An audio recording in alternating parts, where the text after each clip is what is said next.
Earlier this year, the subcommittee first shed light on the issue of toxins in baby food. 8 months later, the Oversight Committee has found even more brands selling baby food products with high levels of toxins. I'm actually trying to help people and do the kinds of things that maybe want to go to law school in the first place, to make a difference in regular people's lives. The latest congressional report looking at toxins in baby foods says heavy metals are showing up in some major brands.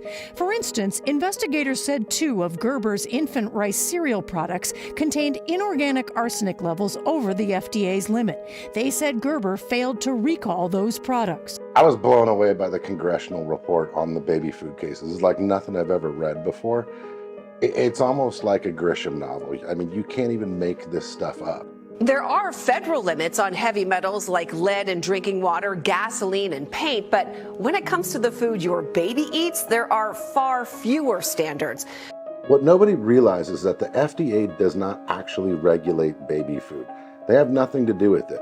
Most of Plum Organics products contained heavy metals too, including popular Super Puff snacks.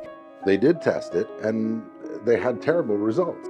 Their solution to that was to basically just sell the baby food. They didn't fix it, they didn't change it. And they said Walmart raised the amount of arsenic it allowed in its products, going from an internal company standard of 23 parts per billion to the maximum allowed by FDA of 100 parts per billion. No level of toxic heavy metals and exposure to them is safe for a baby. The solution for, the testing and problems there was to just basically stop testing. You can't have bad results if you stop testing. It's insane. We reached out to the companies named. Gerber did not answer whether it failed to recall products. They go, well, fine, we're going to go ahead and let that stuff out into the public. We just won't say anything. And yeah, problem solved. Like, unbelievable. They should go to jail for this. The legal action is taking on an army of industry Goliaths like Gerber, Walmart, and Beechnut. Everybody trusts a Gerber baby, right? I mean, they would never do anything to hurt babies, right? A scathing 41-page complaint alleges the companies wreaked havoc on the health of children. The DOJ didn't want to have anything to do with it. Like, they just said no thanks, and here we are.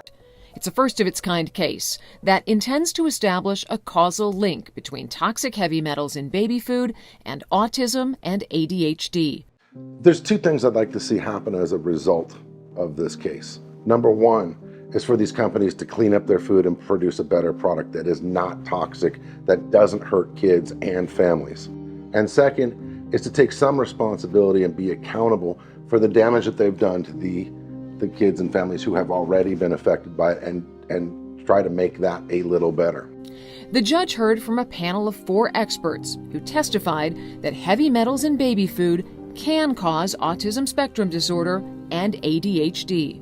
This is the first time that this kind of data has been scrutinized under oath.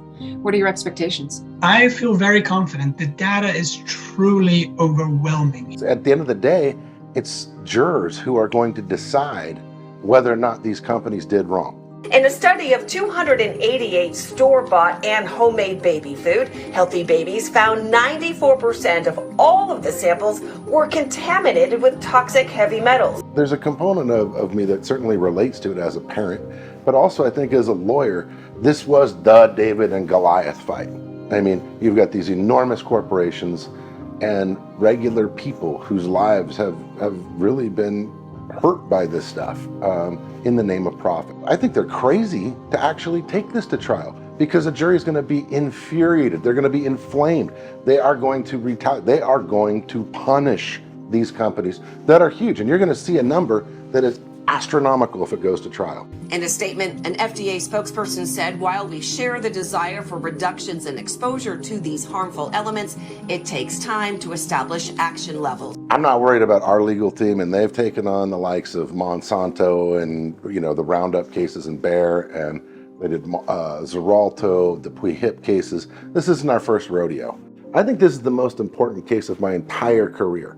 This is where I actually really feel good about what I'm doing. I'm not taking money out of some family's pocket. I'm putting money into a family's pocket.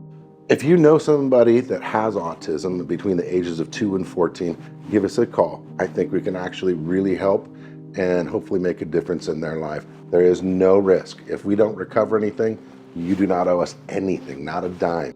I'm Chris Scranton. I'm the owner of the Scranton Law Firm, and I am putting my face and name behind this thing 100%. Feel free to call me. I will talk to you personally, myself, and answer whatever questions I can.